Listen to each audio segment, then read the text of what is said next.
Today we're going to take a straightforward 1-4-5 blues, which is kind of boring to tell you the truth, and try to make it into a gypsy 1-4-5 blues. It'll be much more interesting, and when you play this, people will think you're more sophisticated and interesting and experienced than you really are.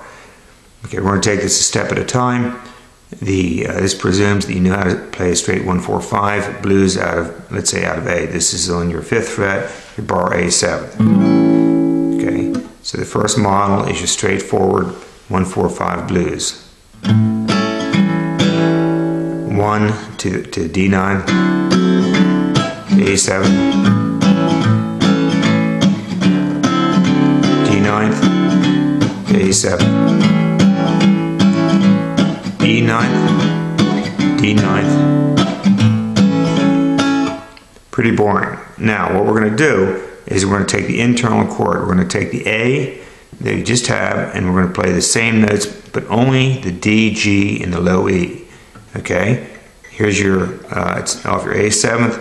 It's going to be on your G string, your 6th fret, D string, 5th fret, and E string, 5th fret.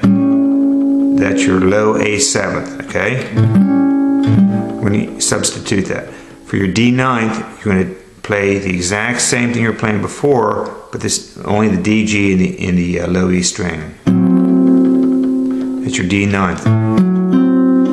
5th on the E string, 4th on the D, 5th on the G. So all you're doing is you're taking your internal chord on the A7th and moving it back one, okay? You keep the same root. Your A7th, D9th, A7th. And for your 5th, for your E9th, you're taking your D9th up 2.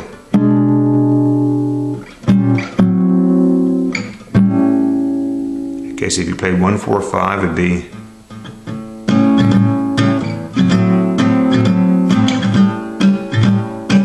there's your 1, there's your D9th. A7th. Here's your E9th. Okay, and I'm only playing the bottom 4 strings, and I'm dampening the A. So it's slightly more interesting than your standard 1-4-5. Okay. The next thing we're going to do is we're going to add a bounce to it. Okay, and this is where your right hand comes in. Okay, we're going to do like a manouche style stroke.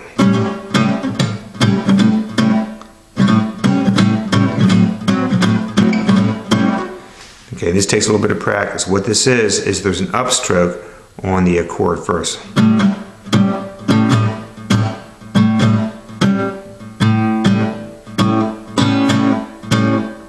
This takes a little bit of practice. So we're going to do the 1-4-5. We just practice the shorter chords, but with this stroke. The 1, D, A, the D, the A,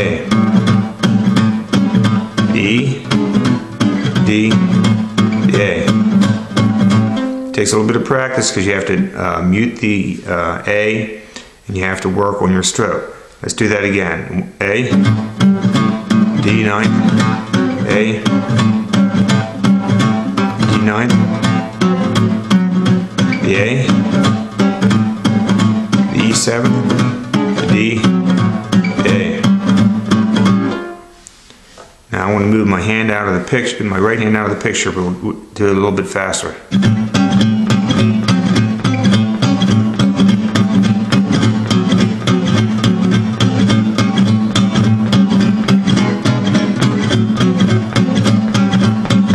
You'll notice too that my fingers, my left hand's kind of bouncing up and down, pressing down.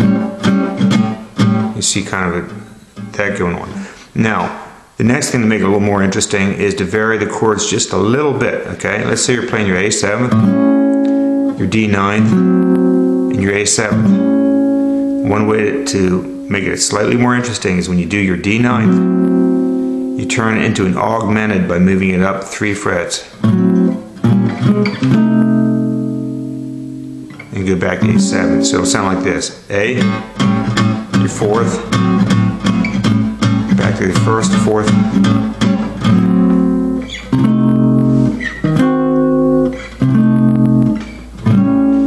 you go to your second fourth, you turn to an augmented. Do that again. To the fourth, to the first, fourth,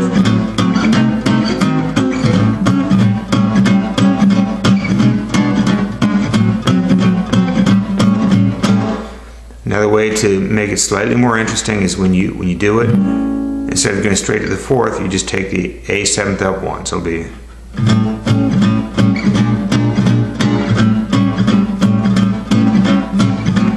augmented.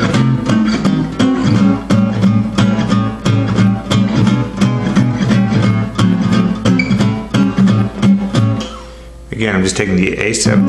Instead of going to the fourth the first time around, take it up to half step. And really, the point of all this is to give you a framework of something you're familiar with, the 1-4-5. But the fun thing is you can move these chords up and down.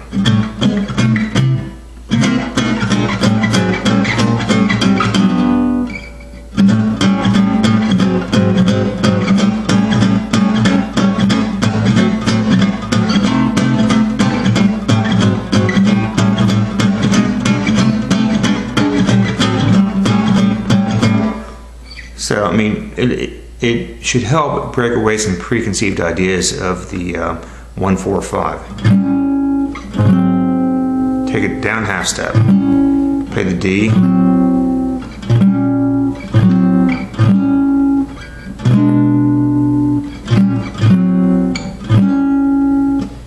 So that's just a basic framework.